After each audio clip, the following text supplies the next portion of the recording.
Bueno, hace un instante hablábamos respecto de las tecnologías, básicamente, que definen cómo se utilizan las capas más bajas, ¿sí?, del modelo OSI. Pero particularmente vamos a ir subiendo en el modelo OSI y vamos a conversar respecto de lo que son los medios de acceso o las tecnologías de acceso al medio.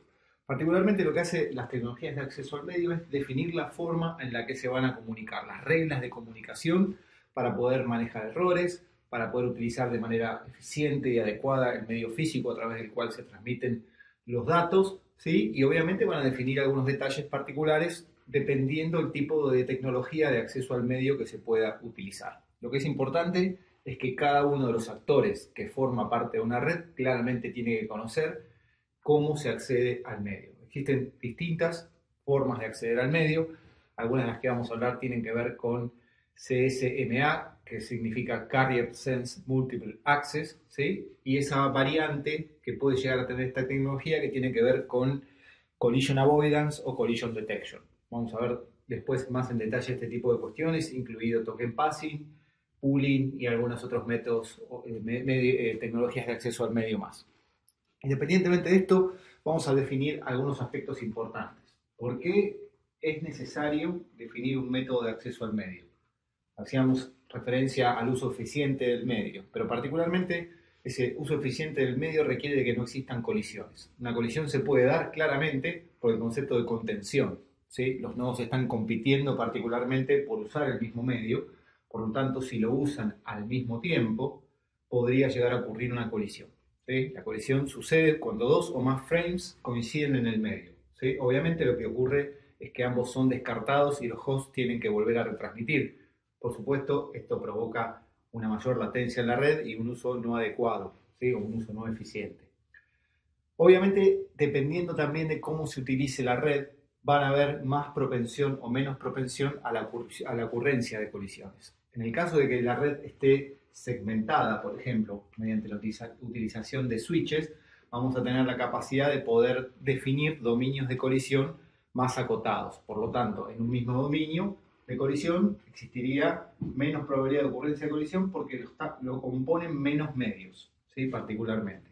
En el caso de que la red no esté segmentada, ¿sí?, hablábamos hace unos instantes de hubs, ¿sí?, particularmente no existe la capacidad de poder definir dominios de colisión. El hub es todo un gran dominio de colisión, porque lo que hace es retransmitir todo lo que ingresa por un puerto al resto, y eso lo que provoca es que la probabilidad de ocurrencia de una colisión sea mayor. Por eso se denomina dominio de colisión al grupo de hosts que comparten el mismo medio de comunicación.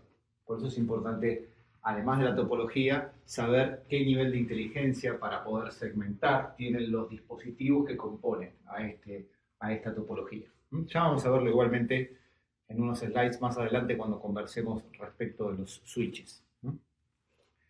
Hablando de medios o tecnologías para el acceso al medio, hablábamos de Carrier Sense Multiple Access. Este quizás es uno de los más conocidos, particularmente porque lo utiliza Ethernet, pero lo que hacen los hosts es monitorear el medio, el cable en este caso, pero podría ser otro medio, de forma permanente, y al momento en que quieren transmitir, ¿sí?, esperan a creer que el medio esté completamente libre. No tienen la seguridad de que el medio está libre. Por lo tanto, cuando creen que el medio está libre, transmiten.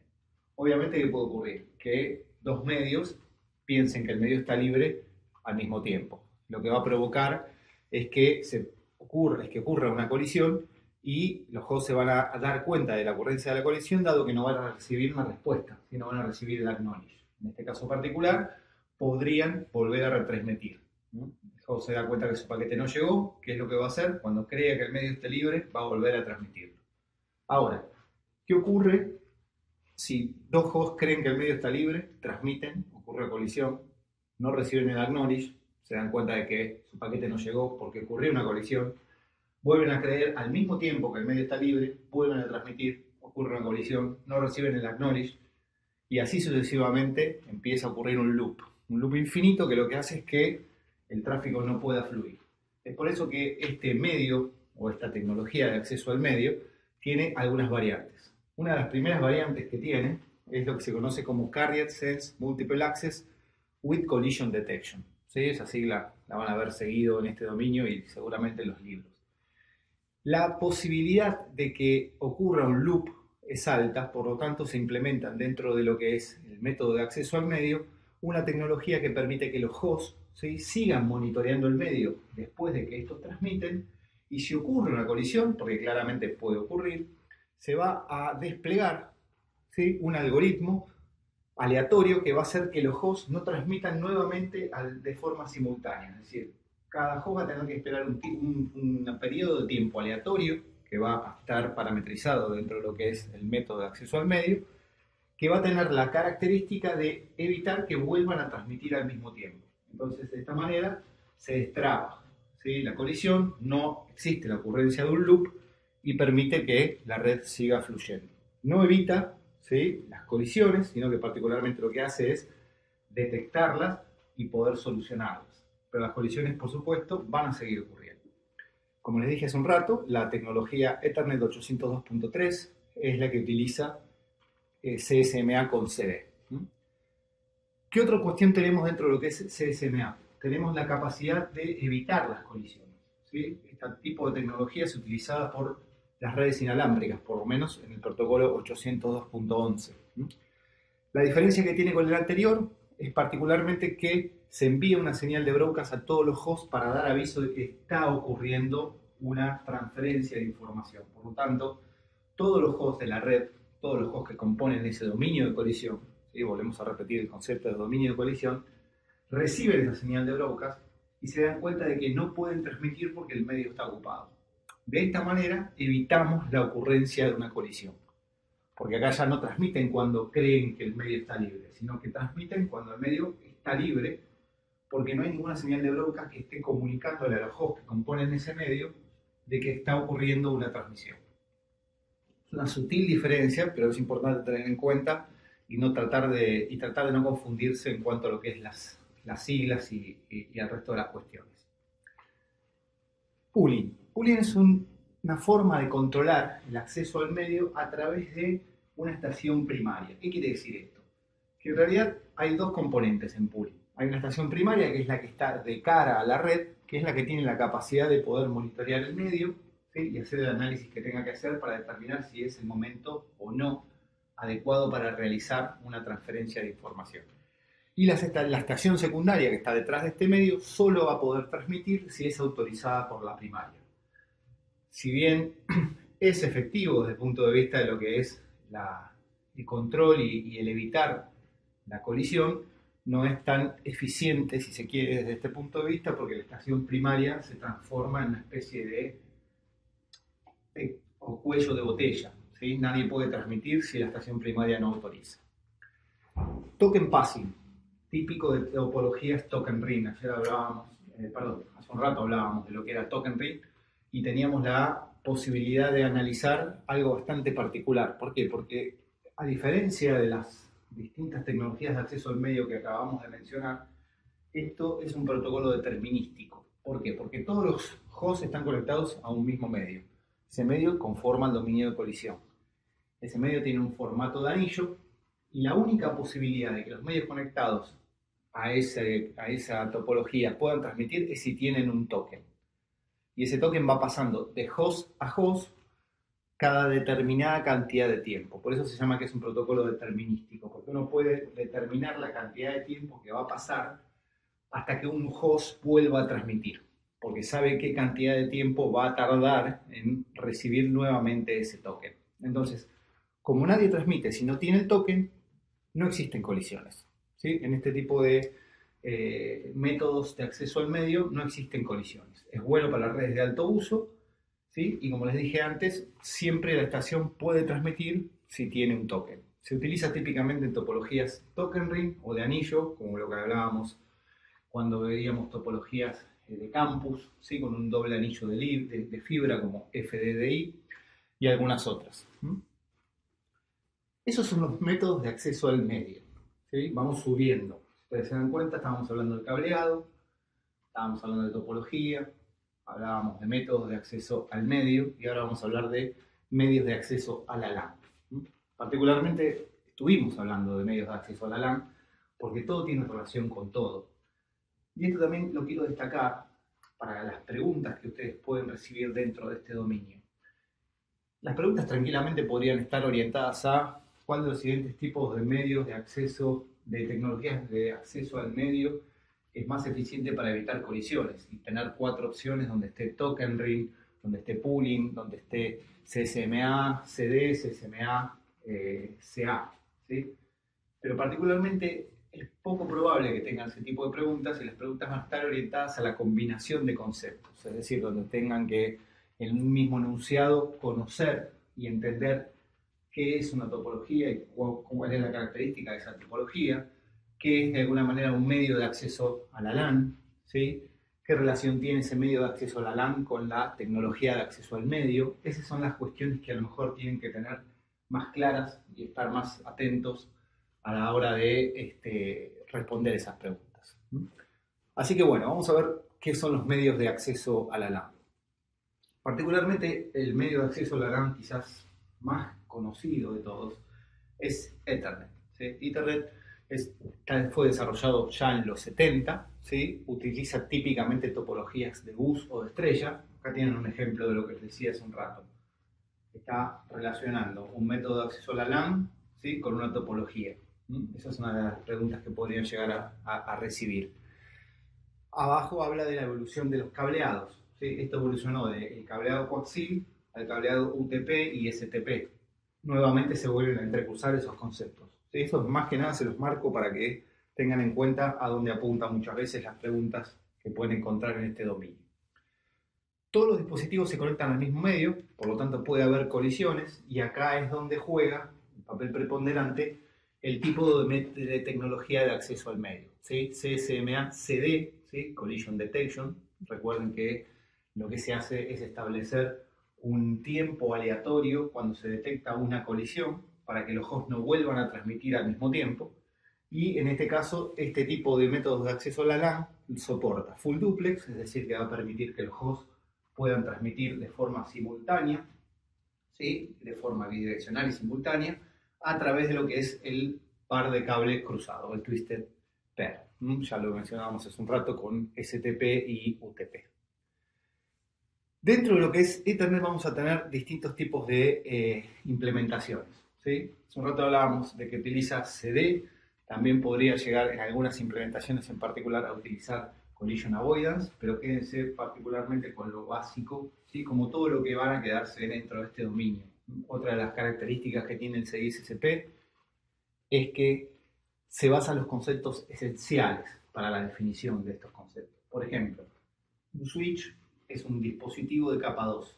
Ahora vamos a hablar de los switch, pero particularmente ayer, hace un rato cuando mencionábamos el tema de modelo OSI, hablábamos particularmente de que el switch está en la capa 2, que tiene inteligencia, que puede filtrar por direcciones MAC-adres y demás. Ahora, existen switches de capa 3, existen switches de capa 7. Hay switches que tienen la capacidad de enrutar, y hay switches que tienen la capacidad de analizar protocolos que están en la capa más cercana al usuario. No es su concepto esencial, pero particularmente sí tiene esas capacidades. En lo que respecta a lo que es el CISSP y el cuerpo común del conocimiento, las cuestiones se basan particularmente en los conceptos esenciales. Es decir, el switch es de capa 2, no tiene capacidades de ruteo, no van a haber ningún tipo de pregunta que involucre al switch en la capa 7. Lo mismo pasa con el resto de esos conceptos. El cableado estándar para este tipo de tecnologías de acceso a la LAN, 802.3, particularmente en una primera instancia fue el cable coaxil, ayer lo veíamos desde el punto de vista de lo que es el tipo de cableado. Existen dos tipos, 10 base 2, 10 base 5, esto determinaba, se acuerdan, la distancia y la cantidad de ohmios que tenía respecto también del tipo de cableado coaxil, y por supuesto la velocidad estaba limitada a 10 megabits. Esto evolucionó, ¿sí? Con el tiempo a un cableado UTP, ¿sí? UTP o STP, soporta ambos, y dependiendo del tipo de categoría íbamos a ver qué tipo de velocidades podíamos utilizar. Veíamos 7 categorías aproximadamente respecto a lo que era el tipo de cableado UTP, pero Ethernet está limitada al uso de lo que es la categoría 10, 100 y 1000, ¿sí? Particularmente lo que limita la velocidad de transmisión.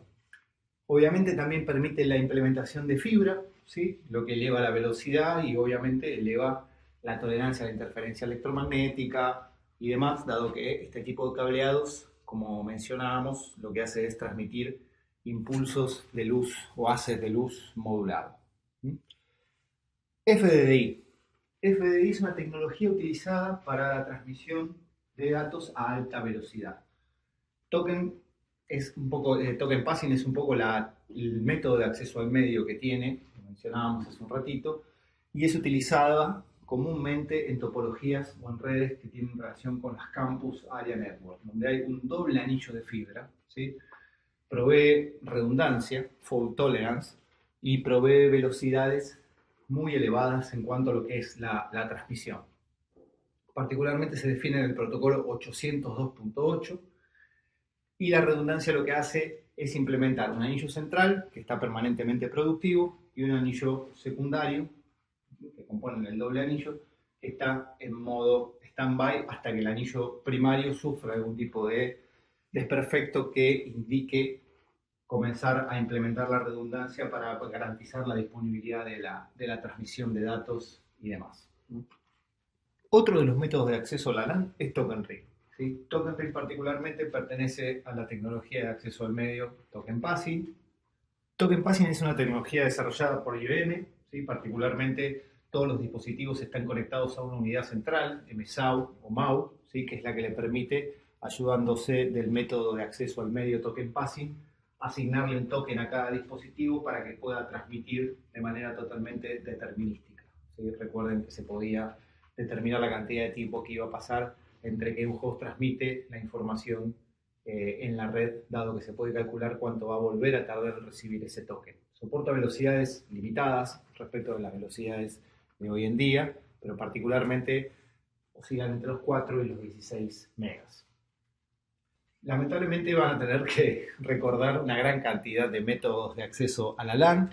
Ya hablamos de los más importantes, 802.3, 802.5, 802.11, ¿sí? Pero en realidad la idea es tratar de ir repasando cada uno de estos. No hay preguntas sobre todos, ¿sí? Claramente las preguntas van a oscilar entre lo que es Ethernet, entre lo que es Wi-Fi, 802.11.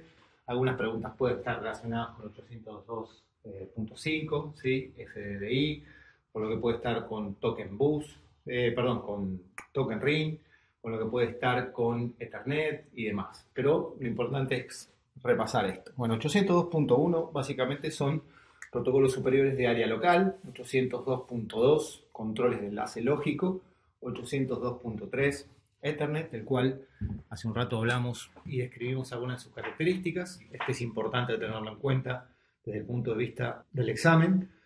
Existen otra serie de métodos de acceso a la LAN, la cual obviamente no tienen el mismo nivel de protagonismo dentro de lo que es el cuerpo común del conocimiento, como puede tenerlo Ethernet, como puede tenerlo Token Ring, como puede tener FDDI o 802.11 para lo que es redes inalámbricas y demás, pero sí necesariamente hay que conocerlos, ¿sí? Más que nada para entender que no son los únicos. Tenemos varios, de los cuales ustedes pueden ver 802.1, ¿sí? Protocolos de redes de área local, que es lo que define los protocolos superiores de la LAN, todo lo que es 802.2, controles de enlace lógico, 802.3, que es Ethernet que conversamos hace un rato, Token Ring 802.5, 802.6 para todo lo que es redes de área metropolitana. Hay muchos de los que ustedes pueden ver ahí que ya están prácticamente abandonados. 802.10, 802.11, que por supuesto tiene un nivel de importancia importante. 802.11, prioridad de demanda. Y acá algo bastante curioso, ¿no? 802.13 no ha sido utilizado. Suponemos que puede ser por cuestiones de subpartición y claramente como dice el slide, la subpartición es prácticamente una regla, así que puede llegar a cualquier parte. 802.14 define todo lo que tiene que ver con cable modems, ¿sí? Medios híbridos, fibra óptica y cable coaxil. 802.15 tiene que ver con la red inalámbrica personal, en este caso particularmente con Bluetooth. 802.16, todo lo que es el acceso inalámbrico para redes de banda ancha de largas distancias, como puede ser WiMAX, eso mencionábamos en los slides anteriores en este dominio. 802.17, grupos de asesoría para anillos en fibra óptica, 802.18, grupo de asesoría técnica sobre radio, y así sucesivamente un conjunto de métodos de acceso a la LAN, sobre los cuales, vuelvo a repetir, nos vamos a quedar con unos pocos, con 802.3, con 802.5, ¿sí? Con 802.11, con 802.15, con 802.16, ¿sí? Que son los más actuales y que de alguna forma lo que permiten son definir algunas de las cuestiones que más relevancia tienen dentro de este dominio. El estándar 802.11, sobre el cual dialogamos un poco, conversamos un poco sobre este cuando hablábamos de métodos de acceso inalámbricos, es el que define cómo se van también a definir los dos niveles inferiores de la estructura del modelo OSI, particularmente para todo lo que es la conexión de redes inalámbricas. La particularidad, claro está en que los medios de transmisión no son ninguno de los que mencionamos hasta el momento, no son cableados.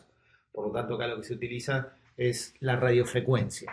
Este protocolo ha ido evolucionando con el correr de los años, desde su estructura básica 802.11 a 802.11a, que son protocolos que en realidad no han tenido mucho protagonismo, por lo menos en nuestro país, por varias razones, pero particularmente la principal es porque estas tecnologías se adoptaron de forma temprana en los Estados Unidos y cuando estas tecnologías se adoptaron en las regiones de Latinoamérica ya vinieron a partir de lo que es el protocolo 802.11 ¿sí? Muy tibiamente y fuertemente a partir de lo que es el protocolo 802.11b. ¿Sí?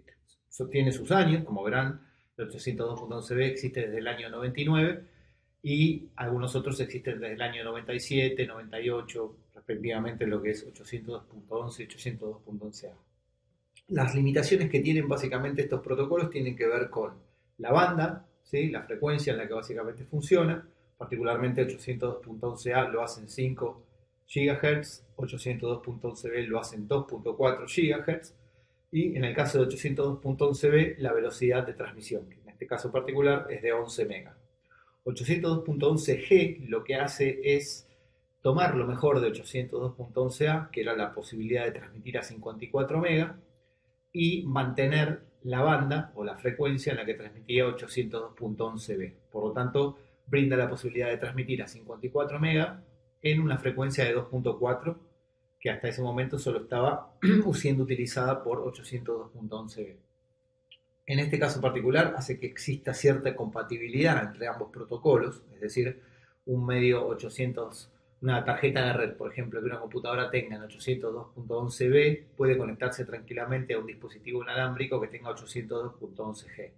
¿Por qué? Porque transmiten dentro de lo que es la misma frecuencia a 2.4 GHz. Lo que no va a poder ocurrir es que esa tarjeta pueda transmitir a la velocidad que le brinda 802.11g, porque está limitada únicamente a transmitir en los 11 megabytes que lo limita en su tecnología. Pero obviamente este tipo de cuestiones ya ha evolucionado y más allá de lo que es G, ¿sí? Que permitía esta velocidad de 54 megabytes, ha ido evolucionando a 802.11n en el 2009. Lo que permite es una velocidad real de transmisión muy elevada y obviamente hace una gran diferencia respecto a lo que es el protocolo anterior, pasa de 54 MB a casi 600 MB. Trabaja en bandas de frecuencia que también son duales, por lo tanto puede poder operar en 2.4 GHz y en 5 GHz, la cual claramente está menos congestionada. Recuerden que les había comentado, la banda de 5 GHz no es una banda que esté liberada en todo el mundo, por lo tanto hay países que la tienen licenciada y estos dispositivos no serían compatibles. Si ustedes hacen un análisis del espectro inalámbrico de su domicilio, ¿sí? Muchos de ustedes quizás tengan una conexión de banda ancha con Wi-Fi, van a poder ver que el espectro inalámbrico en 2.4 GHz está claramente más congestionado que lo que puede ser el espectro inalámbrico en el mismo lugar físico de 5 GHz. Es por eso que si ustedes tienen la capacidad de tener un dispositivo de conexión inalámbrico, en el caso del Access Point, dual, es mejor que lo utilicen en 5 GHz, ¿sí? Para evitar esa congestión que está hoy de alguna forma naturalmente y lógicamente congestionada en 2.4 GHz. La cantidad de dispositivos que transmiten en esta frecuencia es muy muy elevada, hay una gran cantidad y obviamente en zonas de ciudad y zonas muy muy pobladas la congestión es bastante fuerte. Existen distintos canales dentro de estas frecuencias, ¿sí? Hay países que usan más canales, del 1 al 14, hay unos que usan menos canales, ¿sí? Claramente del 1 al 11. pero existen algunos canales que son bien claramente definidos, que son los que vienen preconfigurados en los dispositivos inalámbricos, el 1, el 6, el 11, vienen separados para que básicamente no se superpongan, entonces la congestión quizás sea más limitada, pero si todos mis vecinos tienen el mismo equipo configurado en el mismo canal, obviamente eso no es algo que vaya a solucionarme el problema. Así que bueno, si quieren hacer una experiencia, hay aplicaciones para celulares que ustedes se pueden bajar, Wi-Fi Analyzer, entre algunas para mencionar, que les permiten a ustedes analizar el espectro inalámbrico, poder ver cuál es el canal menos saturado dentro de la frecuencia a lo que ustedes tienen su punto de acceso y claramente después poder configurar el punto de acceso en el canal menos saturado para poder mejorar de alguna forma la calidad de la conexión inalámbrica. Un tema interesante, por ejemplo, Bluetooth, ¿sí? 802.15, transmite también, como hablábamos, en una frecuencia de 2.4 GHz. Es decir, que utiliza la misma frecuencia que 802.11n, B, G y demás. Es más, los equipos comúnmente, celulares y computadoras móviles o de escritorio, pueden tener la capacidad de tener una tarjeta de red inalámbrica y una antena Bluetooth. En este caso puntual, dos antenas dentro del mismo equipo a la misma frecuencia, podríamos llegar a presuponer que esto podría generar algún tipo de interferencia. La realidad también es que esto no ocurre. ¿Por qué? Porque en realidad Bluetooth y Wi-Fi, más allá de que utilicen la misma frecuencia, utilizan métodos de transmisión diferentes. En el caso de lo que es Bluetooth, lo que utiliza lo que se llama frequency hopping, es decir, que dentro de esa frecuencia, esos 2.4 GHz, hay una serie de variables y lo que hace Bluetooth es saltar, ¿sí?, unas 600 veces por segundo dentro de esas frecuencias. Obviamente para poder comunicarse los dispositivos Bluetooth se sincronizan, ¿sí? Hay un nodo que es el nodo master, ¿sí?, y los demás serían esclavos. Es decir, por ejemplo, si yo tengo mi computadora, levanto el Bluetooth, conecto un auricular, conecto un pasador de presentación y un micrófono. El máster podría llegar a ser la computadora y el pasador de presentación, el micrófono y el auricular serían los esclavos. Todos están dentro de la misma frecuencia, por supuesto 2.4 GHz, pero ya al estar conectados conforman una red, ¿sí? Esa red se denomina Piconet, que es una red de dispositivos Bluetooth conectados.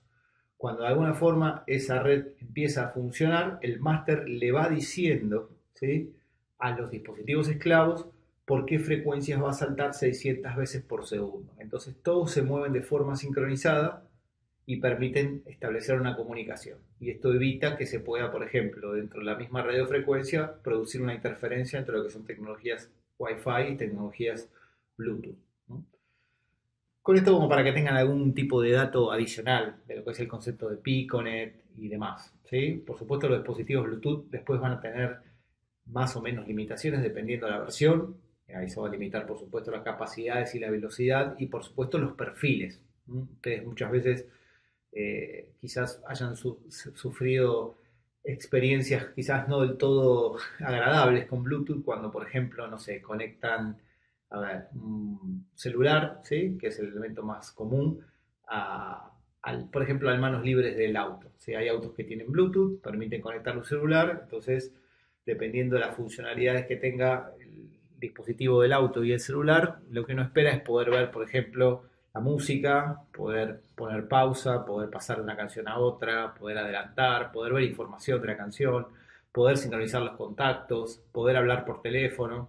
Pero cada una de esas funciones que yo les acabo de decir son perfiles Bluetooth.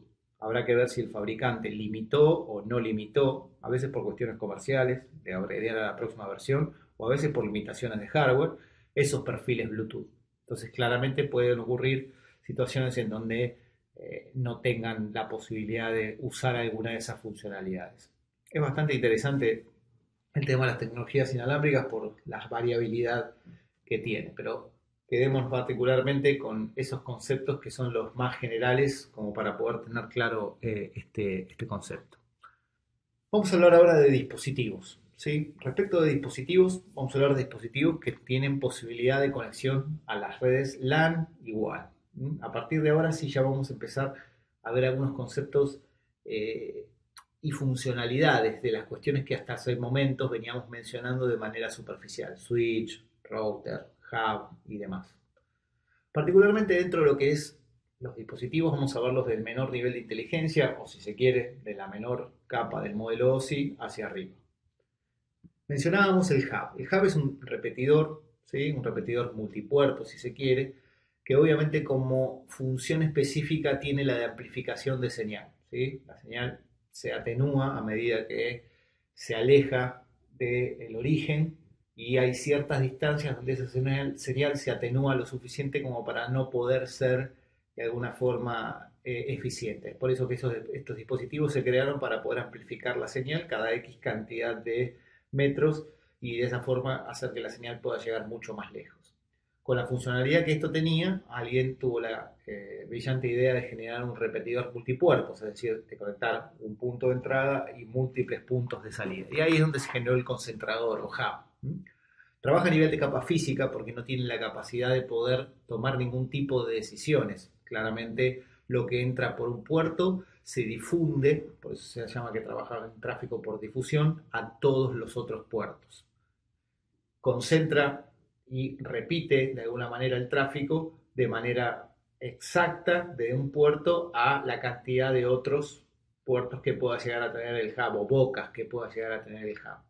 Estos hubs se pueden conectar unos con otros, ¿sí? Esto lo hemos visto en algún punto de alguna red, quizás hace algunos años atrás, donde había hubs que estaban conectados en cascada. Claramente no es una opción muy eficiente desde el punto de vista de transmisión y mucho menos lo es desde el punto de vista de seguridad.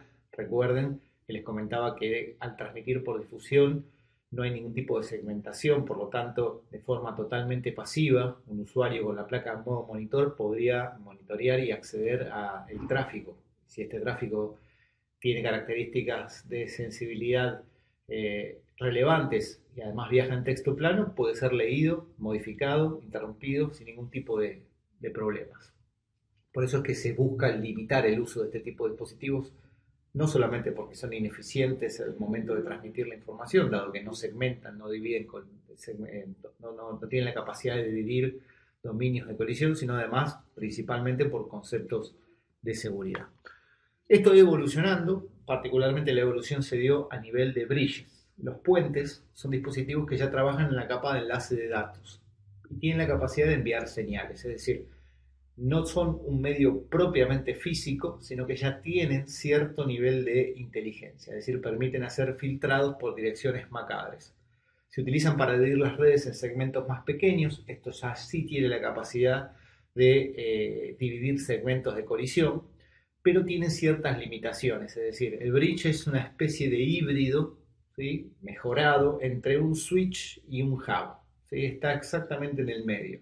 Trabaja a nivel de capa de enlace de datos, pero también si se lo satura, ¿sí?, podría llegar a trabajar como un hub. Por eso es que se tiene que evitar el reenvío de tráfico y hay que verificar permanentemente que no existan tormentas de Broca, dado que si esto detecta congestión, se empieza a comportar como un hub, ¿sí?, para poder liberar esa congestión y volver a trabajar en modo normal. En esa liberación, obviamente, lo que hace es transmitir por multidifusión, lo que hace que cualquier host que esté en modo pasivo, con placa en modo promiscuo, pueda capturar el tráfico. Uno de los ataques que hace un tiempo era efectivo contra estos dispositivos era saturar al bridge, hacer que el bridge se comporte como un hub y de esa forma poder monitorear el tráfico ya de forma pasiva. No era un ataque netamente pasivo, ¿sí?, pero era una especie de híbrido. Los ataques después lo vamos a mencionar, pero les adelanto que hay dos grandes categorías, aquellos que son activos y aquellos que son pasivos. La gran mayoría de ataques que podemos mencionar en general son activos porque requieren de cierta interacción con el tráfico o para con el dato o con el objetivo de ataque, ¿sí?, ya sea generándole tráfico, modificándole tráfico, etcétera, etcétera. Hay otras categorías de ataques más pequeños que son puramente pasivos. Uno de los ataques pasivos más conocidos es el monitoreo de tráfico. Pero claro está, siempre que se esté monitoreando en un entorno en donde no haya ninguna segmentación. Porque si yo quiero monitorear en un entorno donde exista segmentación, voy a tener que modificar y realizar una serie de acciones que van a volver ese ataque pasivo activo. Vamos a verlo en el próximo slide. Los switches operan en capa 2, ¿sí?, combinan el hub y el bridge, es decir, que toman lo mejor de estos dos y ya sí funcionan con un mayor nivel de inteligencia, que lo que puede llegar a tener el bridge, que lo único que hacía era transmitir señales y filtrar por direcciones MAC address. Acá ya empiezan a jugar una serie de elementos más interesantes.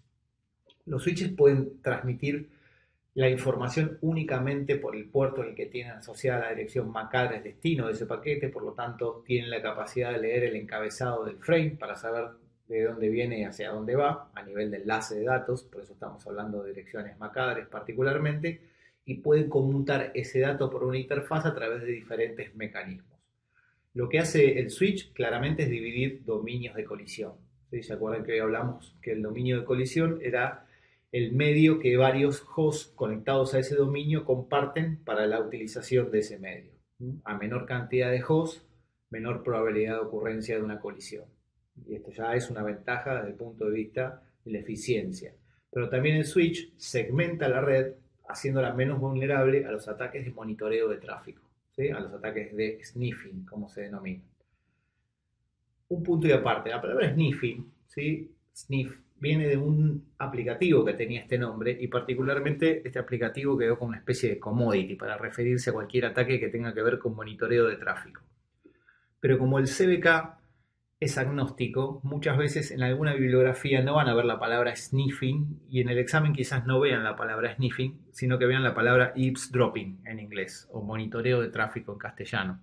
¿Para qué? Para referirse de forma genérica. Pero sepan que claramente monitoreo, eavesdropping y sniffing es exactamente lo mismo.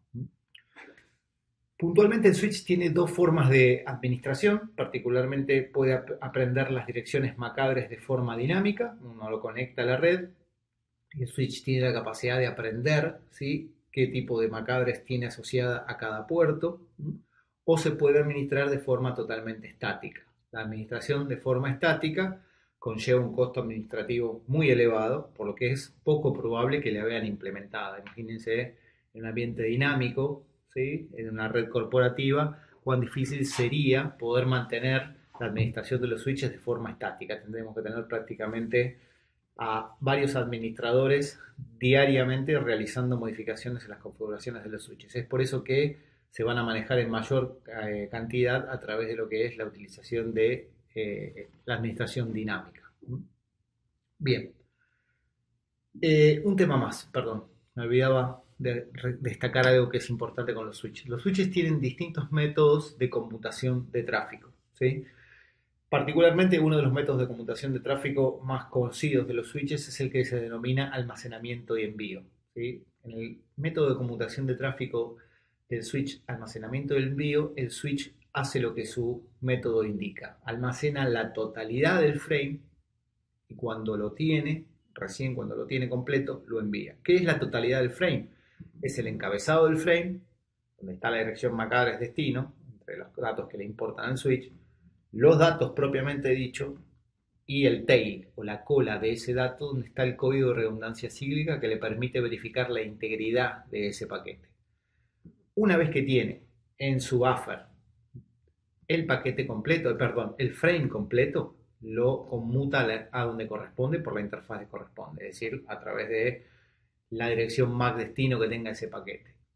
Esto lo que hace es que tenga un control de errores elevado, porque en realidad almacena el paquete completo, su encabezado, los datos, el tail, verifica el código de redundancia cíclica y recién después transmite, así que es poco probable que existan errores, pero tiene una latencia que es variable. ¿Por qué? Porque en realidad no todos los paquetes tienen el mismo tamaño y como esto se almacena, cada paquete puede tener distintos tamaños y por ende distinto tiempo de conmutación.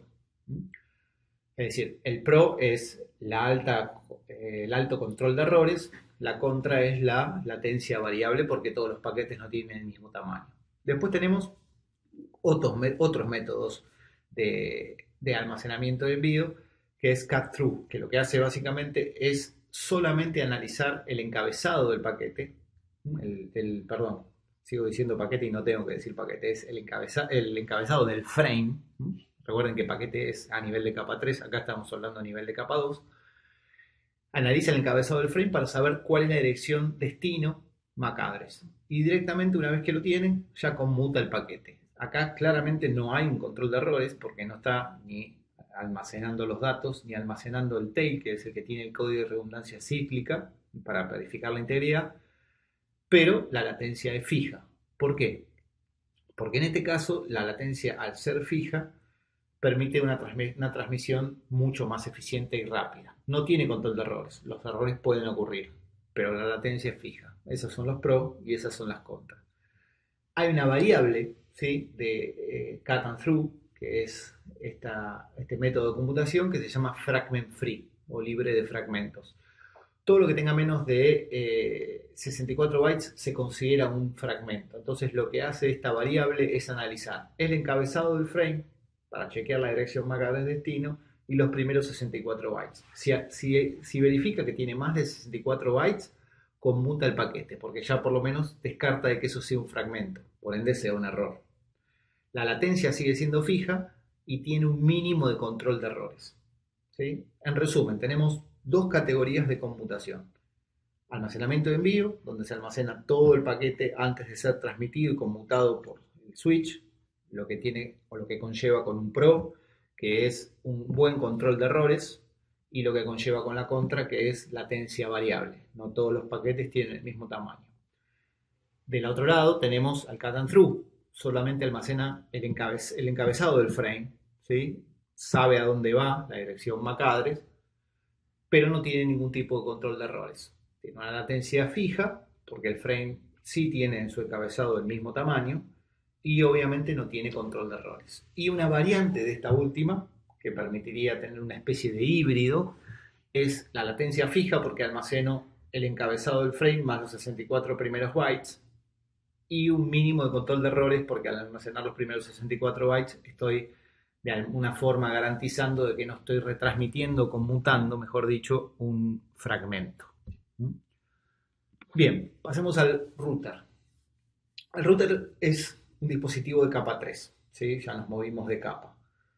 Repasando, vimos hub, capa 1, switch y bridge en capa 2, vamos a capa 3. En capa 3 ahora sí hablamos de paquetes y ahora sí hablamos del direccionamiento jerárquico. Es decir, el router tiene la capacidad de poder direccionar a través de protocolos de enrutamiento, protocolos enrutados como protocolo IP, y seleccionar cuál es el mejor camino para que un paquete llegue de su origen a su destino.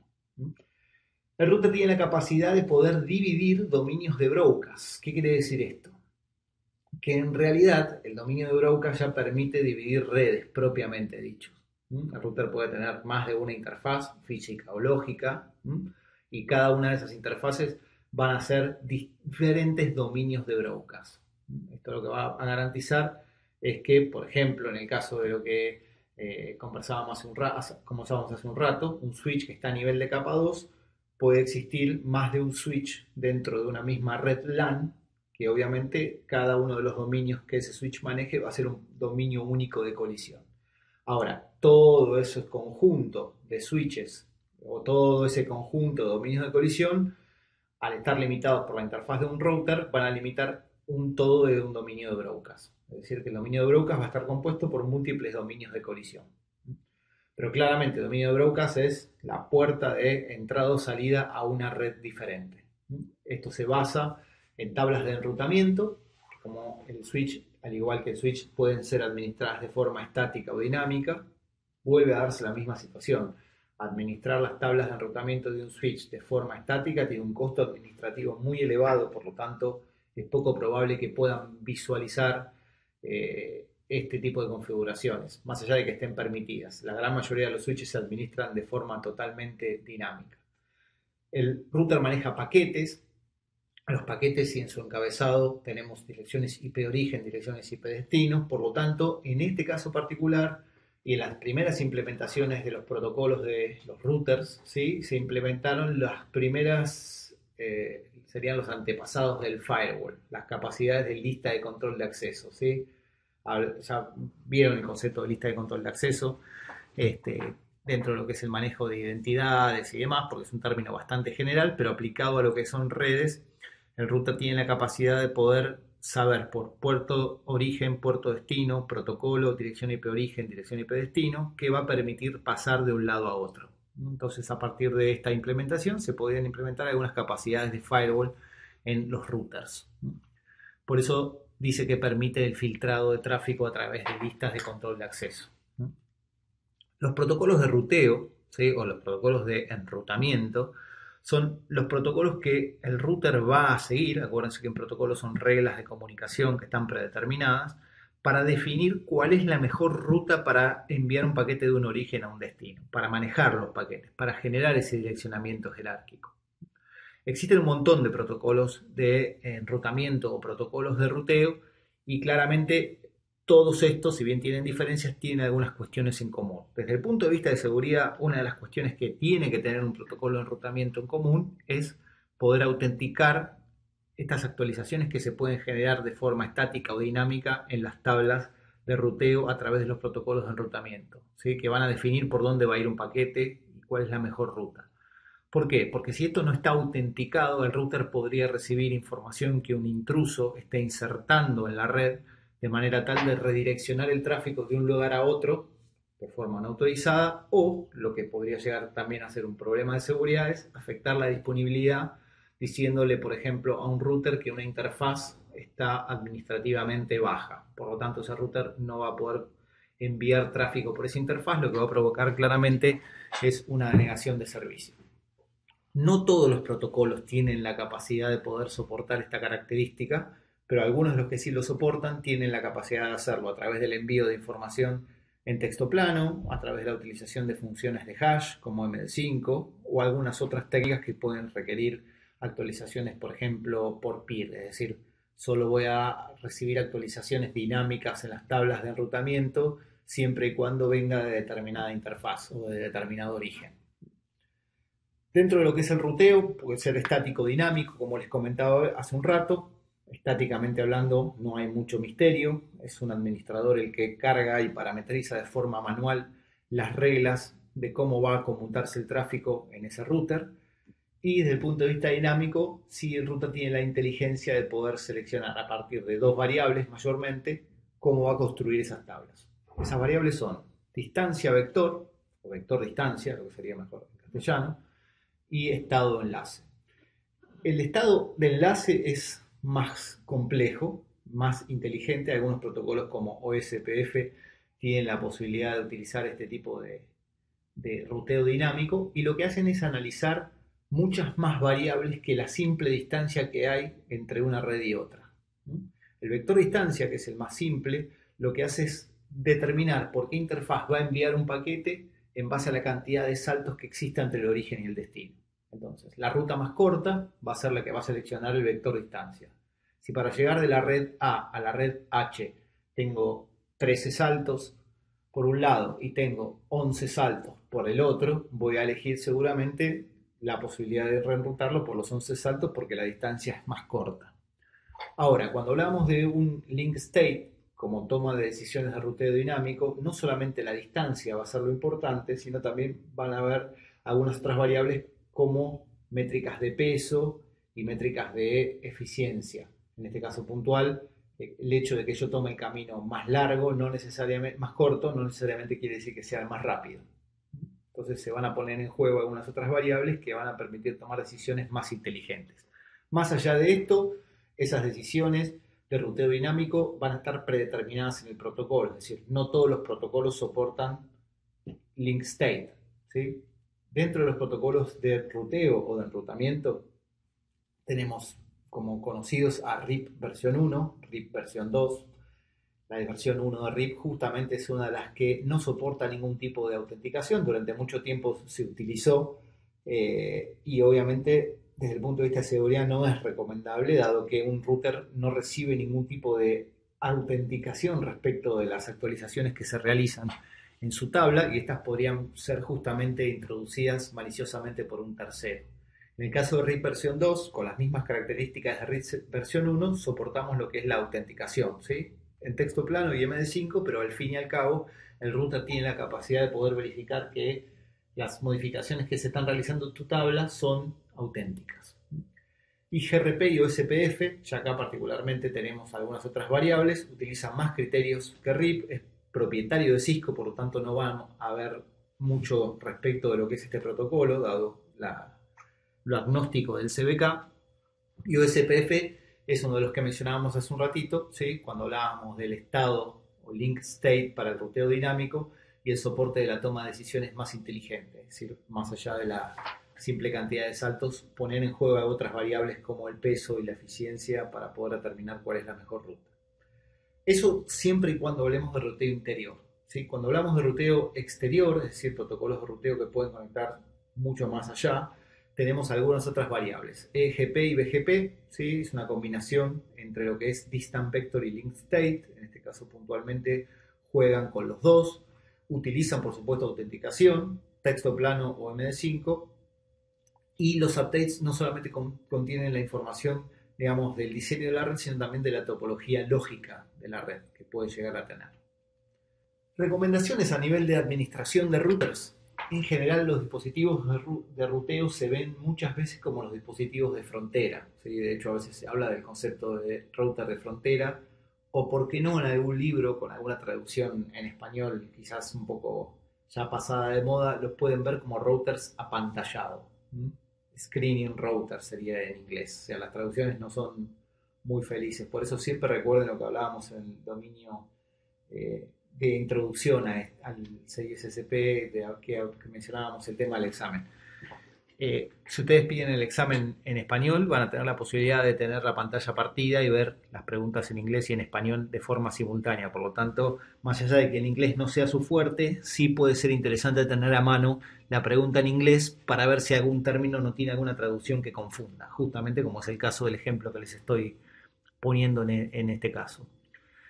¿Qué se recomienda en el router? Primero y principal, se recomienda bloquear solamente, o mejor dicho, exponer solamente los servicios que se van a utilizar. Muchas veces los routers necesitan de acceso remoto y en los primeros tiempos los routers se administraban de forma remota mediante la utilización del protocolo Telnet, ¿sí? Un protocolo TCP que corre en el puerto 23 y que permite el acceso remoto por línea de consola a la administración de equipos. En el caso del router, en el caso de este protocolo, es un protocolo desde el punto de vista de seguridad no recomendable, dado que ninguna de la información que transmite va cifrada, todo va en texto plano, así que claramente alguien con malicia posicionado en el segmento en el que se está llevando a cabo la conexión, no solamente podría ver el usuario y la contraseña de acceso, sino que además podría ver absolutamente todos los comandos que vayan y vengan en esa conexión. Es por eso que se recomienda que al momento de administrar remotamente este tipo de equipos se utilicen protocolos más seguros como SSH, que brinda opciones de cifrado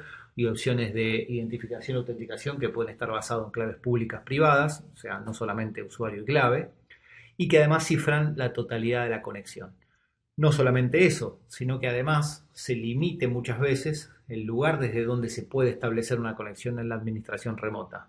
Muchas veces los routers se tienen que administrar de forma remota, pero también muchas veces se puede definir desde dónde. Entonces, si yo sé desde dónde se van a administrar, solo podría permitir que existan posibilidad de conexión a la administración remota vía SSH desde la dirección IP autorizada.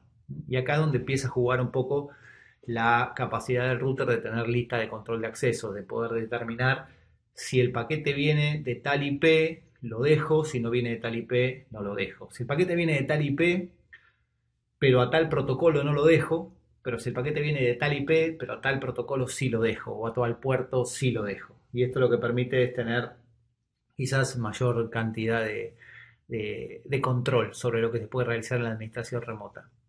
Por otro lado, después tenemos el protocolo SNMP. El protocolo SNMP es un protocolo que permite monitorear la salud, el estado de salud de muchos dispositivos. Obviamente no únicamente de los routers, sino también de servidores, de impresoras, de muchos dispositivos. Y siempre este protocolo tuvo mucho de positivo desde el punto de vista del uso que tiene, porque se usa mucho para poder ver el estado de la red y realizar controles, pero también desde el punto de vista de seguridad, en sus primeras versiones sobre todo, no era recomendado, ¿sí? SNMP versión 1, al igual que Telnet, no tiene el cifrado en cuenta bajo ningún punto de vista, por lo tanto, todo el tráfico que va y viene puede ser visto por alguien que esté en la posición adecuada para verlo. No existía en su versión 1 la posibilidad de autenticarse o identificarse con un usuario y clave, sino que simplemente se utilizaban nombres de comunidad, ¿sí? Las comunidades tenían dos funciones, la comunidad pública que permitía solo o permite solo lectura y la comunidad privada que permite lectura y escritura. ¿Y qué se jugaba? Se jugaba muchas veces por las configuraciones por defecto, ¿sí? Al igual que en el caso de Telnet. Los routers, por ejemplo, por mencionar algunos, Cisco, venían con el usuario Cisco, la clave Cisco. ¿Cuántos routers en Telnet Cisco todavía hay? Bueno, pueden utilizar, si quieren hacer alguna experiencia, al buscador Shodan. ¿Sí? El buscador Shodan es una especie de Google para dispositivos, si se quiere, y tiene relevado una gran cantidad de dispositivos de red, entre otras cosas, porque tiene más que dispositivos de red, y pueden a través de algunos parámetros de búsqueda avanzados llegar a encontrar todavía algunos routers que tienen configurados password por defecto. ¿Sí? Todavía a esta altura del partido se sigue encontrando ese tipo de cuestiones.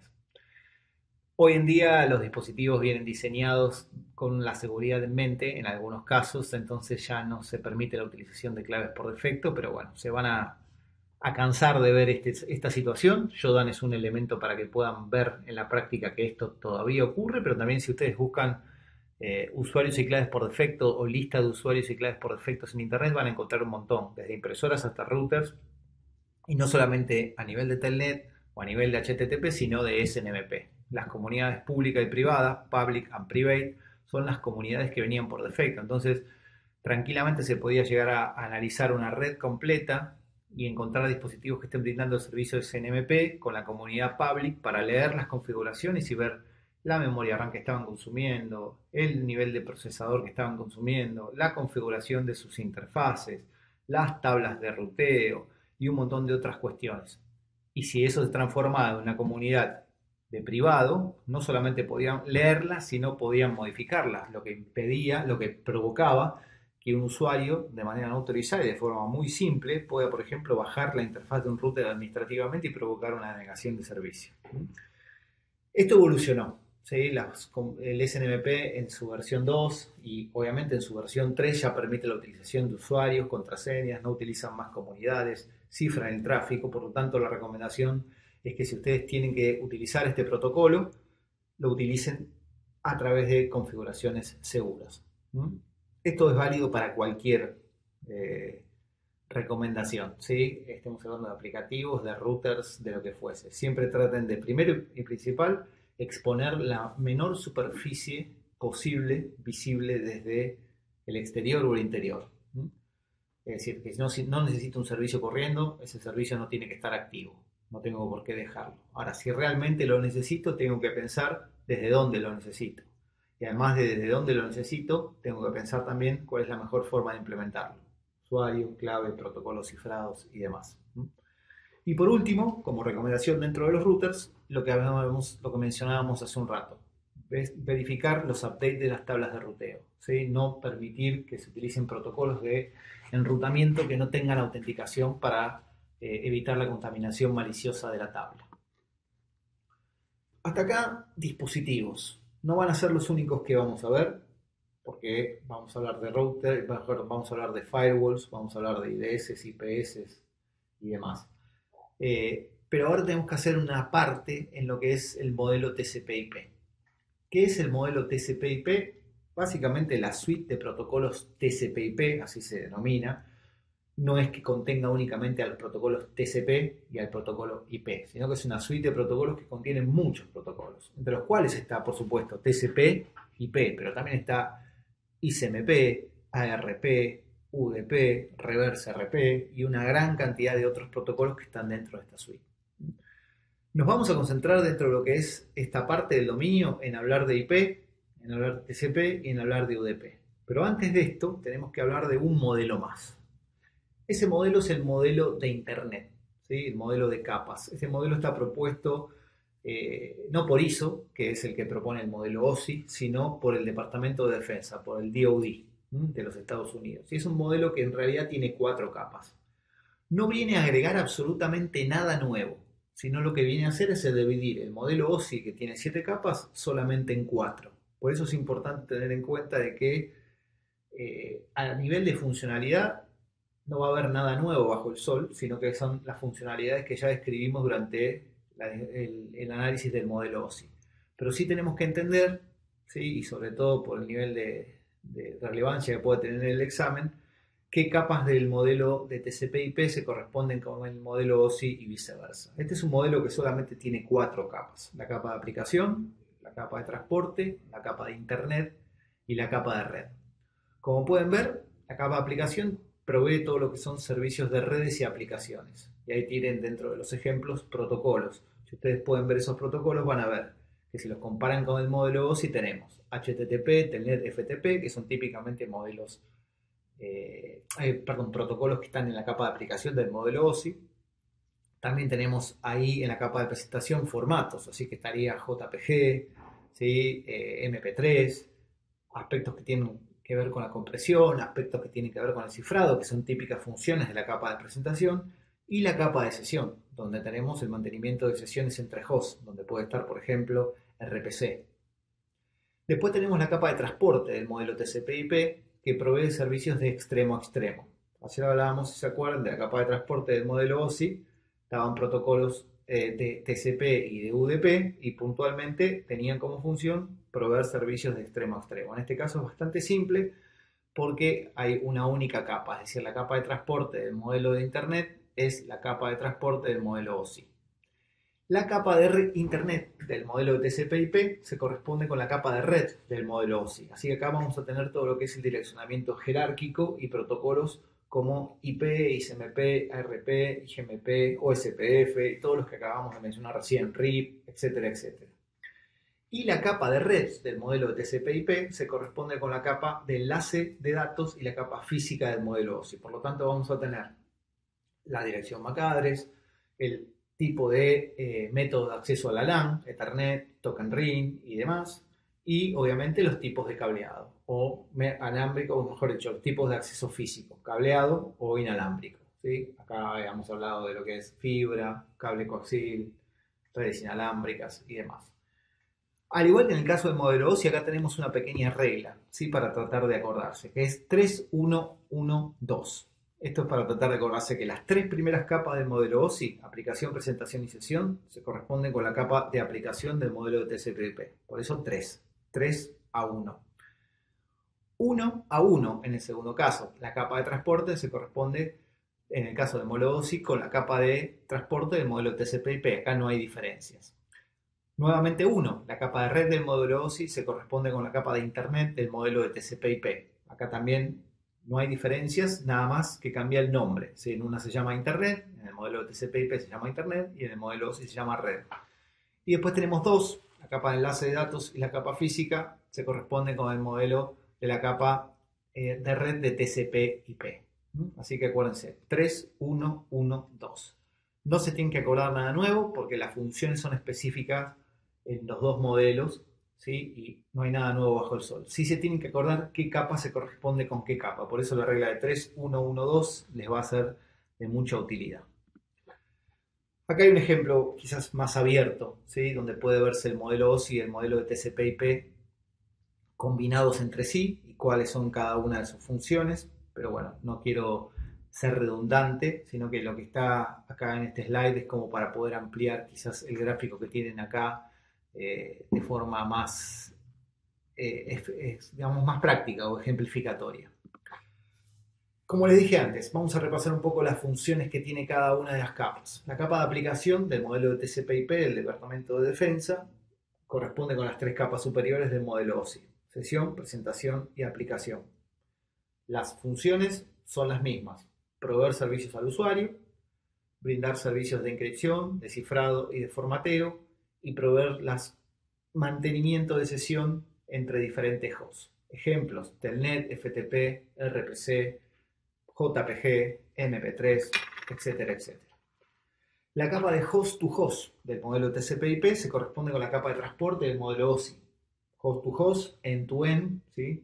Y ahí van a tener un poco también otra regla para poder acordarse cuál es la función específica: proveer conexión de extremo a extremo entre origen y destino.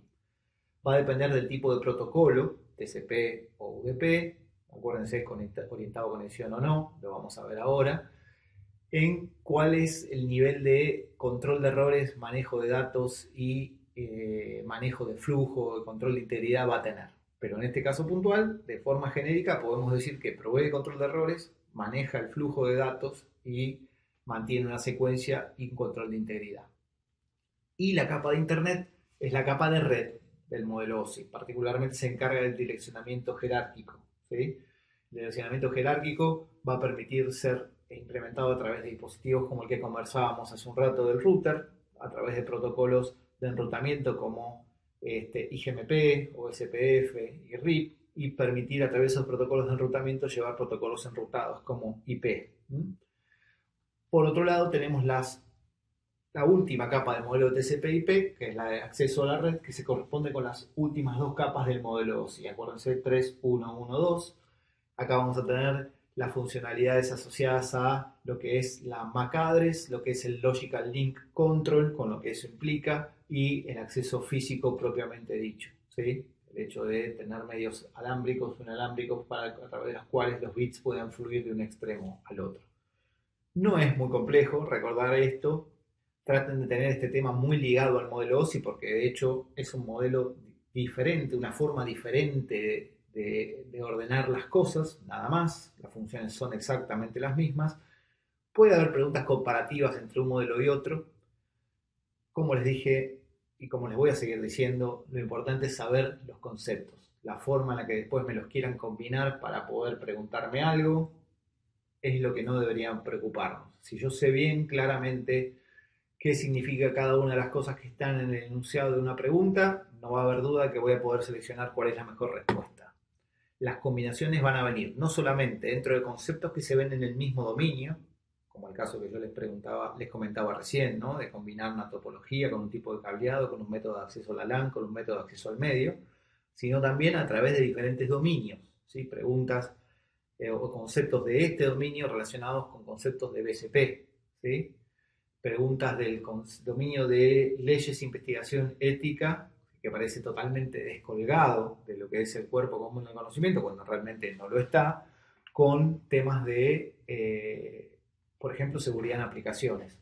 Es decir, todo puede tener relación con todo. Lo que yo me tengo que concentrar es en saber claramente los conceptos para después poder combinarlos de la forma en la que me la quieran plantear. Dentro de los protocolos de la suite de protocolos de TCP/IP, yo les dije que íbamos a hablar de IP, TCP y UDP.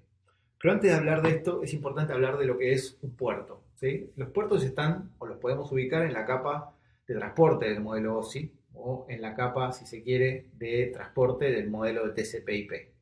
Es una dirección física, perdón, una dirección lógica de 16 bits que se ubica en la capa de host to host, ¿sí? En este caso puntual, la que veníamos definiendo, y es un mecanismo que se utiliza para poder identificar a un sistema que accede a un determinado servicio. Existen 65.535 puertos que van del 0 al 65.535, tanto para protocolos TCP como para el protocolo UDP. Esos puertos están categorizados, existen categorizaciones que están relacionadas con 4 categorías. Los que no están utilizados, que en este caso tiene que ver con el puerto 0, solamente está mencionado pero no tiene ningún tipo de función. Los puertos que van del 0 al 1023, que se denominan well-known ports o puertos bien conocidos, donde acá vamos a encontrar comúnmente servicios que ya son un estándar, ¿sí? Por ejemplo, el puerto 80, el puerto 443, el puerto 25, el puerto 23, y ahí tenemos asociados servicios de HTTP, HTTPS, SMTP, ¿sí? Telnet, por citar solamente algunos. No quiere decir, por supuesto, que alguien pueda correr un servidor web en el puerto 62.725. Sí, tranquilamente, 62.725, tranquilamente lo podría hacer, pero no es un estándar, ¿sí? El navegador no va a ir dirigido al puerto 62.725, va a ir al puerto 80 cuando sea HTTP y al puerto 443 cuando sea HTTPS. Así que si quiero que ese servicio sea encontrado, puede llegar a ser una buena opción colocarlo en los puertos estándares. Pero hoy claramente les quiero decir eso para que no se confundan. Después tenemos la categoría de puertos reservados, los que van del 256 al 1023, y los puertos que van del 1024 al 65.535 son los puertos definidos por el usuario. No va a haber preguntas sobre qué tipo de servicio está en cada puerto. Es poco probable que esto ocurra. Lo van a dar por sentado, pero es importante que sí sepan que existe una categorización en cuanto a lo que refiere de puertos. El puerto, la IP y el protocolo que son conceptos que ahora sí ya mencionamos, dan lugar a un concepto que es el concepto de socket. Un socket es una combinación entre un número de puerto, una dirección IP y un protocolo. Y esto permite definir de forma unívoca la ubicación de un servicio. Es decir, yo puedo tener un servidor web y en ese servidor web tener una IP, que puede ser, por ejemplo, no sé, 242.0.103 y el puerto 80, para cambiar un poco el ejemplo que está en el slide, con el protocolo HTTP. ¿Ok? Ahí tenemos IP, puerto y protocolo. Eso va a definir una dirección IP única para un host, es decir, ese puerto 80 va a estar disponible para que se conecten varios hosts y de forma simultánea. ¿Qué es lo que voy a definir yo en ese socket? La cantidad de conexiones que voy a poder atender de forma simultánea. Es decir, pueden venir dos equipos de forma simultánea a consumir el servicio que tengo en una IP, en el puerto 80, el HTTP, y yo voy a definir para cada uno de esas hosts que vino de forma simultánea un socket específico que me va a permitir identificarlo de forma unívoca para saber cómo enviar y recibir ese tráfico. Ese es el concepto de socket que hay que mencionar y tener en cuenta de forma bastante clara. El transporte de los paquetes tiene que ver un poco con los modelos que acabamos de mencionar, OSI y el modelo de TCP/IP o el modelo de Internet. Tenemos la capa de aplicación donde están los clientes, ahí arriba tenemos SSH, la aplicación propiamente dicha para poder hacer un simple ping, ¿sí? Haciendo uso del protocolo ICMP, un cliente de correo, un navegador. Dependiendo del tipo de servicio que utilice, por ejemplo, vamos a tomar el caso del slide y el cliente de email. Si quiero recibir correo y el correo lo recibo a través del protocolo POP3, voy a utilizar el producto TCP 110. Si quiero enviar correo, voy a utilizar el protocolo SMTP a través del puerto 25. Esos dos son claramente puertos conocidos. Si, sin embargo, si quiero hacer un ping, ¿sí? Por ejemplo, voy a utilizar la utilidad de ping a través del protocolo ICMP, ¿sí? En el puerto 7. Y dentro del protocolo ICMP voy a usar la función de echo, que básicamente es el echo request, la solicitud de un ping. La respuesta de ese ping va a ser el echo replay. Ahí tenemos SSH, por ejemplo. Lo que es el caso de SSH, voy a utilizar el protocolo TCP, ¿sí? El puerto 22, y así sucesivamente puedo utilizar una combinación de varios puertos, protocolos y servicios y aplicativos. Los protocolos que están asociados a la suite de TCP/IP mayormente tienen varias características, como les dije, hay muchísimos, pero dentro de los dos más relevantes, que son TCP y UDP, hay una característica que hay que tener muy en cuenta, es que algunos están orientados a conexión y otros no. Cualquier protocolo que esté orientado a conexión tiene tres fases. La fase de establecimiento de la conexión, ¿sí? Donde se parametriza cómo se va a establecer esa conexión, se negocia los protocolos y la forma en la que se va a dialogar, la transferencia de datos propiamente dicho y el cierre de esa conexión, la finalización de esa conexión.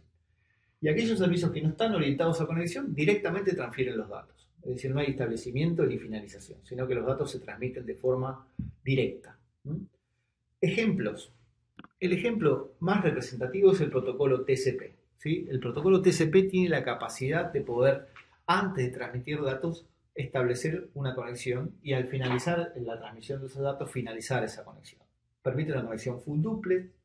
Todos los protocolos se definen en lo que se conocen como Request for Comment o RFCs. En este caso, el protocolo TCP se define en la RFC 793.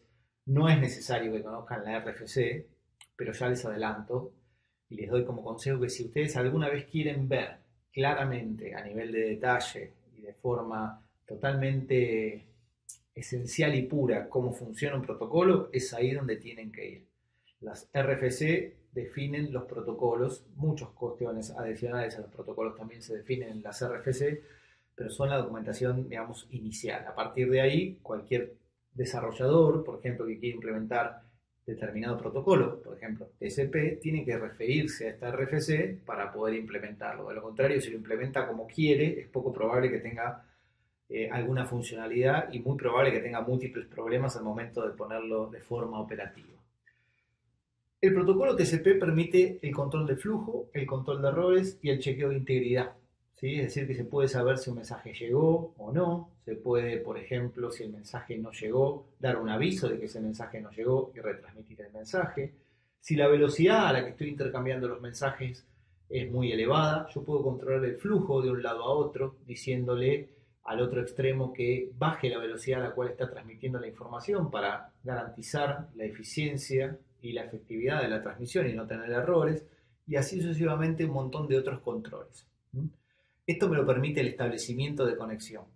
Y obviamente ese establecimiento de conexión se asocia a una dirección IP, a un número de puerto y, o por supuesto, consecuentemente a un protocolo y a un socket. En el caso de lo que es el protocolo UDP, ¿sí? El User Datagram Protocol, que es el otro gran protocolo de la suite de TCP/IP, no es un protocolo que esté orientado a conexión. Eso se define en la RFC 768 y lo que hace, como les dije antes, cuando algo no está orientado a conexión, es transmitir el tráfico de forma directa. Envía los mensajes sin contactar al destinatario. Es algo así como, por ejemplo, haciendo una analogía, en el caso de TCP, yo quiero comentarle algo a alguien y antes de comentarles algo a alguien, llamo su atención mediante un hola, ¿qué tal? ¿Cómo te va? ¿Todo bien? La otra persona me dirá, hola, ¿qué tal? ¿Cómo andas? ¿Todo bien? Sí. Mira, ¿sabes qué? Te quería comentar tal cosa. Y ahí estoy transmitiendo el dato. Pero antes de transmitir el dato, establecí una conexión con la persona. ¿Sí? Le dije, llamo su atención, me estás escuchando, veo que me está escuchando y le digo lo que le quiero decir. Y una vez que le digo lo que le quiero decir, lo saludo, chao, nos vemos hasta la próxima, que siga todo bien. Y él me dirá, chao, hasta la próxima. Cerramos esa comunicación. Hay cierta efectividad, cierto control, ¿sí? Yo me aseguré de que llamar su atención para poder transmitir el mensaje de forma efectiva y después cordialmente lo saludé. Ahora, lo que es el caso del protocolo UDP, al no estar orientado a conexión, el mensaje se transmite sin contactar al destinatario. Yo le digo tal cosa. Si esa persona me está prestando atención o no, si me escuchó o no porque está a una distancia adecuada, en realidad a mí, como transmisor de ese mensaje, no me importa. Y puede pasar que esa persona ni siquiera me haya escuchado. Así que no hay un control del que el mensaje se recibió, no hay un control de errores.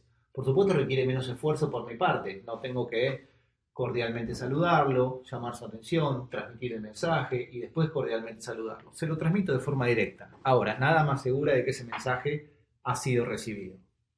Esa es una de las diferencias más relevantes que hay cuando hablamos de lo que es UDP y TCP.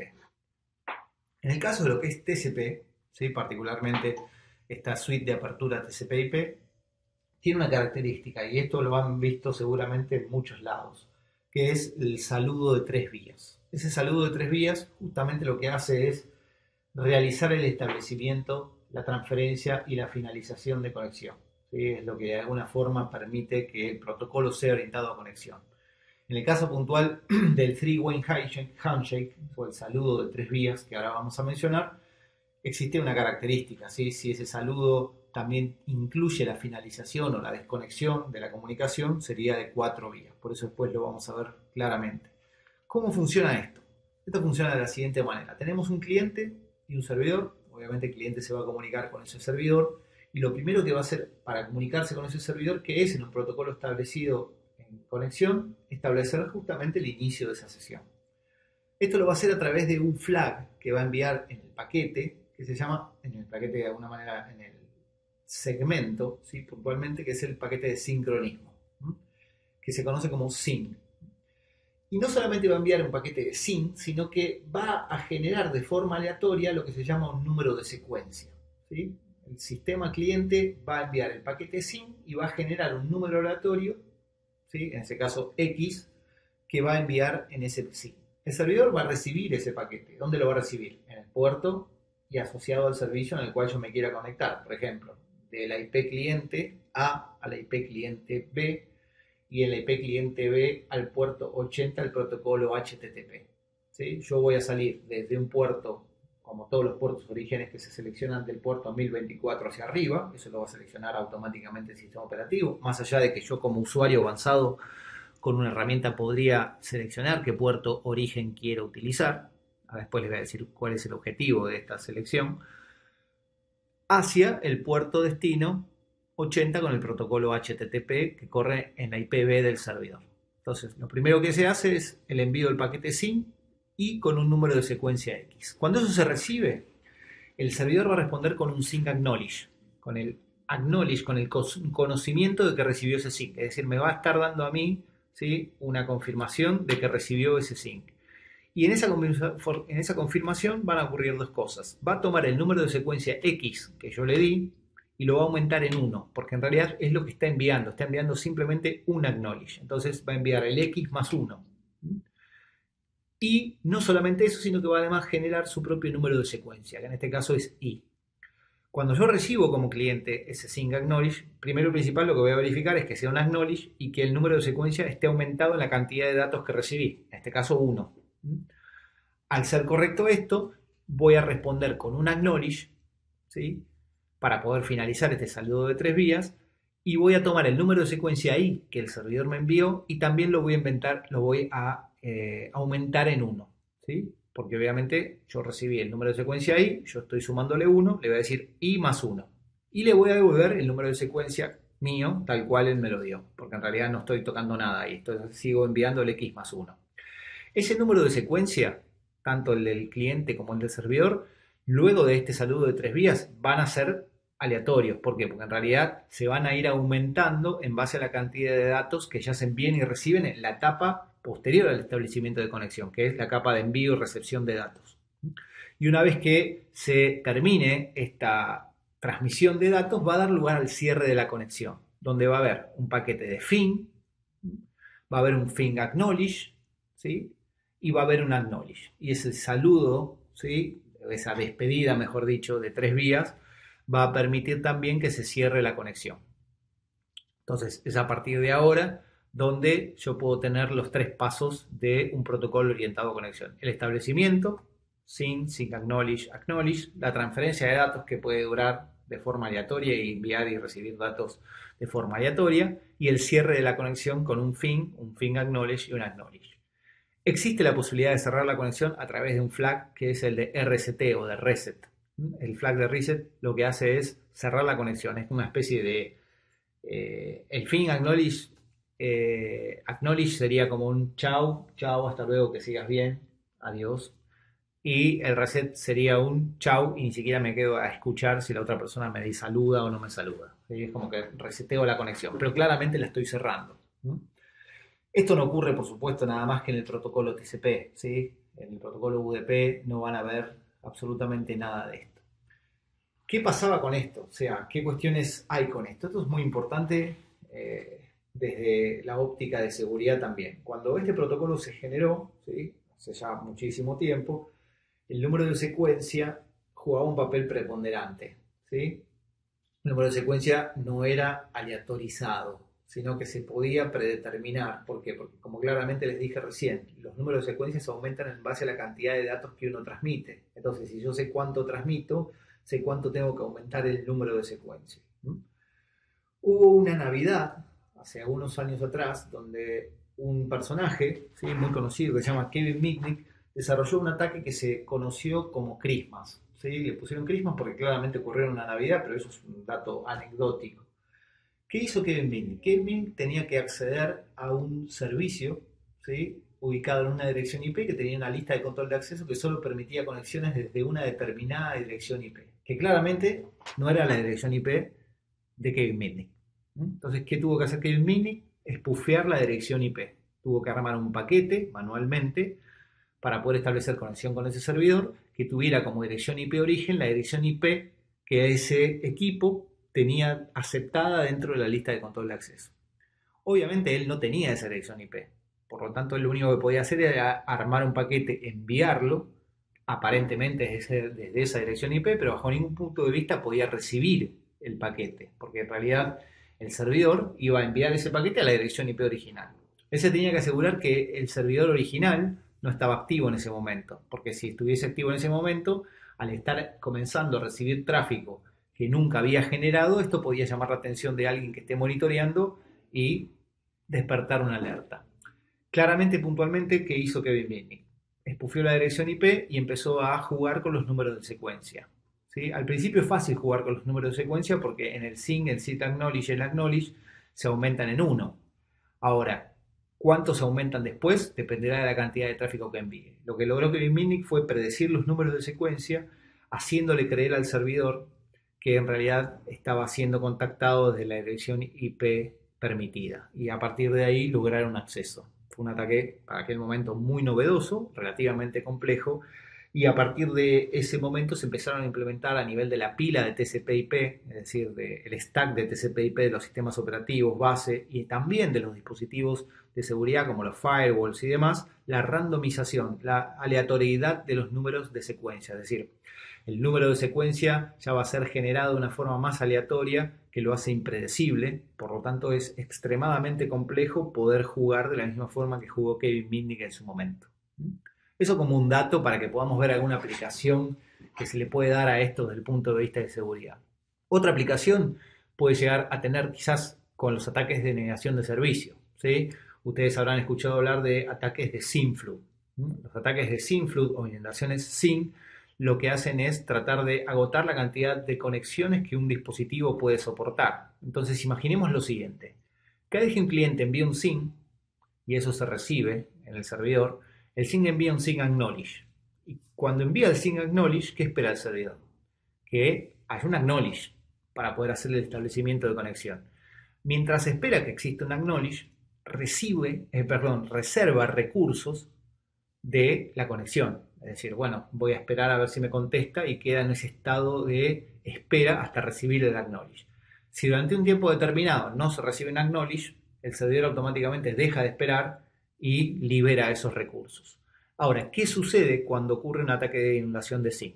Sucede una gran cantidad de conexiones de distintos orígenes, por ejemplo, lo que es un ataque de negación de servicio distribuida a través de una bootnet, algo relativamente simple de realizar hoy, y el servidor empieza a recibir un montón de SYN, ¿sí?, de forma simultánea de múltiples orígenes. Por cada uno de esos SYN que recibe, envía un SYN acknowledge y se queda esperando el acknowledge. ¿Qué va a ocurrir? Es que en el ataque de SYN flood nunca reciben el acknowledge. Entonces lo que hacen es agotar los recursos disponibles que tiene ese servidor. Por lo tanto, después viene un usuario que quiere conectarse lícitamente al servidor, pone la URL en el navegador y obviamente el cliente ya no tiene capacidad de poder reservar más espacio para conexiones nuevas y ese servidor o ese cliente nunca recibe la respuesta del servidor. Y es ahí donde se provoca la denegación de servicio.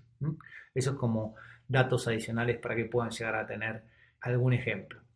Después, sin que tenga que ver propiamente dicho con esto, yo les había comentado hace un rato el tema de puertos, ¿sí? Una dirección lógica de 16 bits. Y les había dicho que existen puertos bien conocidos, reservados para el usuario, que van del 0 al 65.535. ¿Qué pasa con los puertos de destino? Ya lo vimos. Ahora, los puertos orígenes, les comenté que los sistemas operativos los seleccionan al momento de iniciar una comunicación de forma aleatoria del 1024 hacia arriba. Pero claramente les comentaba también de que alguien podría llegar a seleccionar de manera manual los puertos orígenes. Entonces, con herramientas como Nmap, que es una gran herramienta y una herramienta muy conocida para todo lo que es el escaneo de puertos. No solamente escaneo de puertos, hoy se pueden escanear puertos, servicios, se pueden relevar las huellas de un sistema operativo, incluso hasta analizar algunas vulnerabilidades con todos los que son los scripts que Nmap trae. Hoy hasta tiene su propio lenguaje de desarrollo de scripting.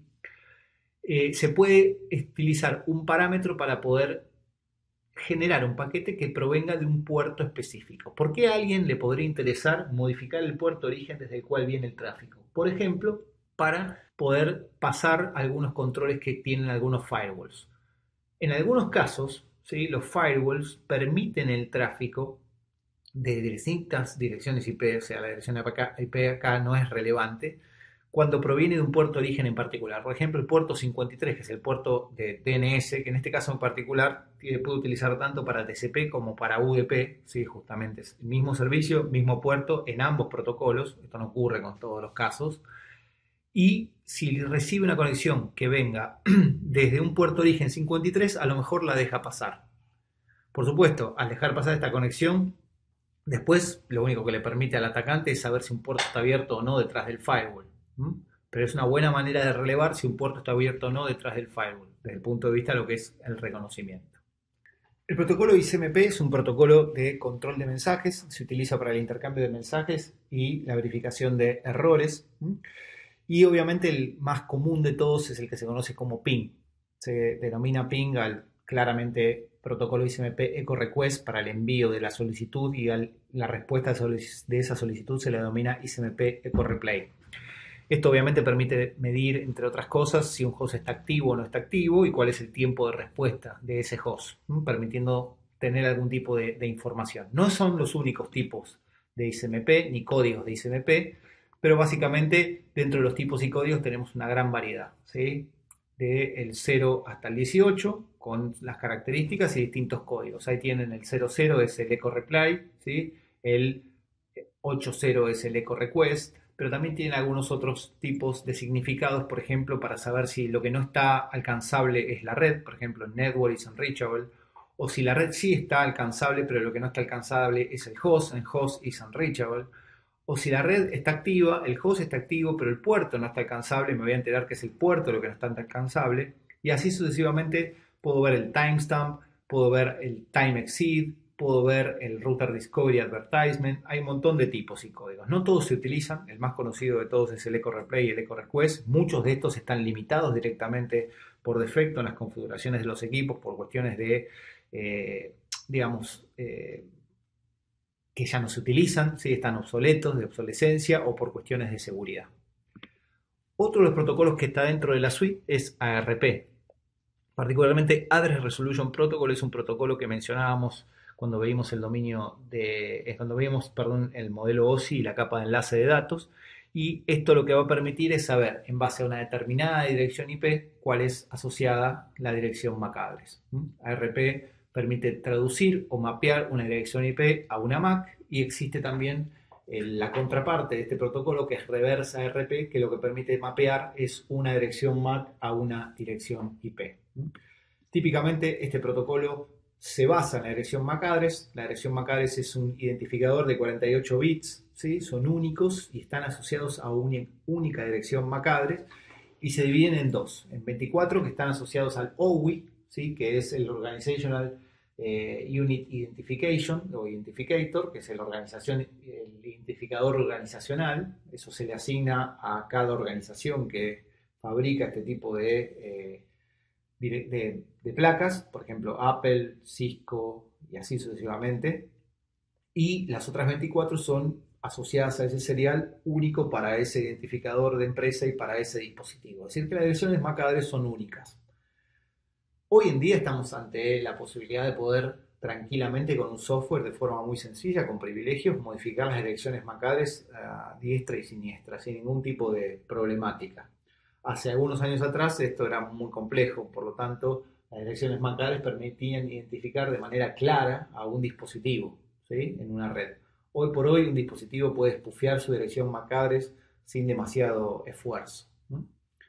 Acá tienen un pequeño gráfico como para poder ayudar a entender cómo funciona ARP, ¿sí? En el caso de dos dispositivos, que obviamente son bien conocidos entre ellos por su dirección IP, para poder transmitir información, antes que nada necesitan saber cuál es la dirección MAC address. Entonces, para eso, a través del protocolo ARP, envían un broadcast dentro del dominio de broadcast en el que se encuentran, diciendo, necesito saber cuál es la dirección MAC address que tiene asociada a tal IP. Eso le llega a cada uno de los hosts que están dentro de ese dominio de broadcast. Y el host dentro de ese dominio de broadcast que tenga asociada esa dirección IP va a responder diciéndole, mi dirección MAC address es tal.